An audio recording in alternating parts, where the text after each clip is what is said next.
Firefighting games have had a real hard time over the decades that we've been gaming. There's very few good ones, in my personal opinion, and firefighting can kind of fall into two different genres. Largely you get the platforming ones where you control a single firefighter, and they're very difficult to get right because fire moves in unpredictable ways and needs to feel dynamic, and that's been quite tricky to do until recent generations.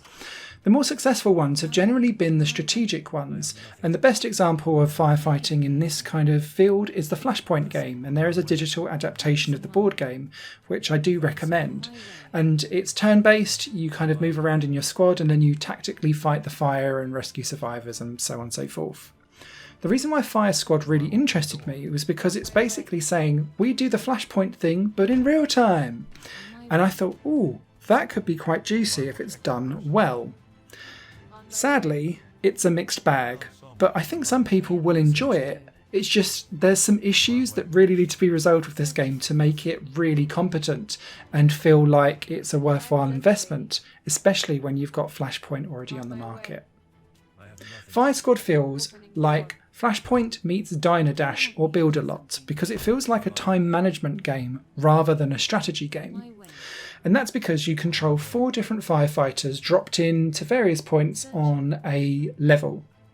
Each run in this game is up to 18 levels long, depending on how long you survive, and your game over reaches if ever a building hits 100% damage, and that's the timer going across the top of the screen, which can be sped up by explosions and not looking after certain parts of the building, or you have 4 survivors and or hazards that explode and die. And that way how that happens is that you'll have in each level survivors strewn about on the map, or hazards like oil tankers or something like that placed out on the map. Electrical boxes is another one. And you need to either keep them safe for the whole level and stop them catching fire, or you need to neutralise them and drag them out of the level, same as you do with your survivors, dragging them to the ambulance. Everything that you do with your firefighter needs to be directed by you and takes time to do. So it could be that you want to walk them over to a fire and then they'll run over to the fire and they'll start putting out the fire. And you'll see like the ticking clock of the icon going round until it's finished and neutralised. The same happens for neutralising hazards, checking survivors' pulses, knocking down doors, smashing windows, all of that kind of stuff. Whatever it is that you want to do, it takes time. When you kick off a level, you need to decide basically what you're going to prioritise first. In my personal opinion, you don't prioritise the fire, you prioritise hiding spots and the locations of your hazards and or survivors. And that's because they are your game over trunk. The fire doesn't necessarily make the bit at the top of the screen saying how quickly you're getting to 100% damage of the building.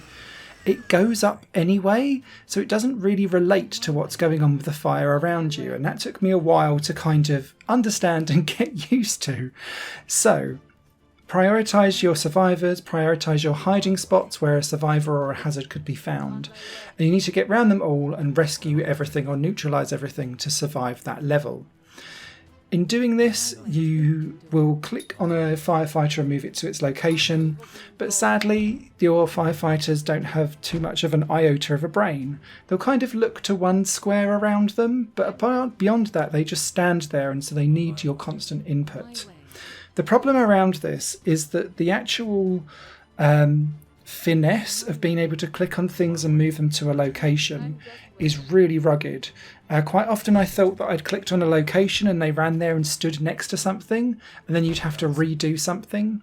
Quite often, especially when you've got lots of doors that still need to be broken down, they'll run the long way around, and because you can't click off of a firefighter, whenever you then go to click the next one, you've still got the trajectory of the previous one following you around, and it just makes for a really messy UI and very confusing for the player to kind of remove themselves from this noise of the game telling you that you're going to be triggering off something else, but you know yourself that you're not.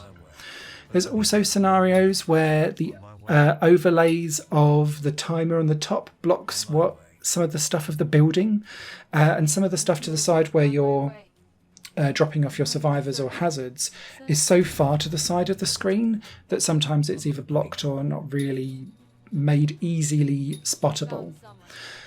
I found this to be really frustrating because the mixture of having to re-click on things or not noticing that a firefighter is just standing there, or the fact that when they kind of run into each other, they forget what they're doing and then they just kind of stand there and then you have to like trigger them off again. But then occasionally it will just pick up and do whatever it needs to do.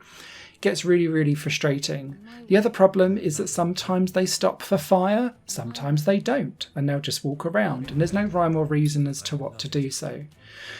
The final kind of annoyance around this is that the RNG factor of this game is high, and it's largely because fires will randomly just spark out of nowhere, and it's not necessarily related to where the fire has been beforehand or what you're putting out.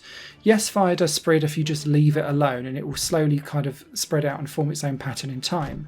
But you might have totally cleared an area like 3/4 of the building in one side and you're fighting off in one room in like the top left hand side, and then a small little spark will appear on the bottom right hand side, and it might just happen to be a hiding place.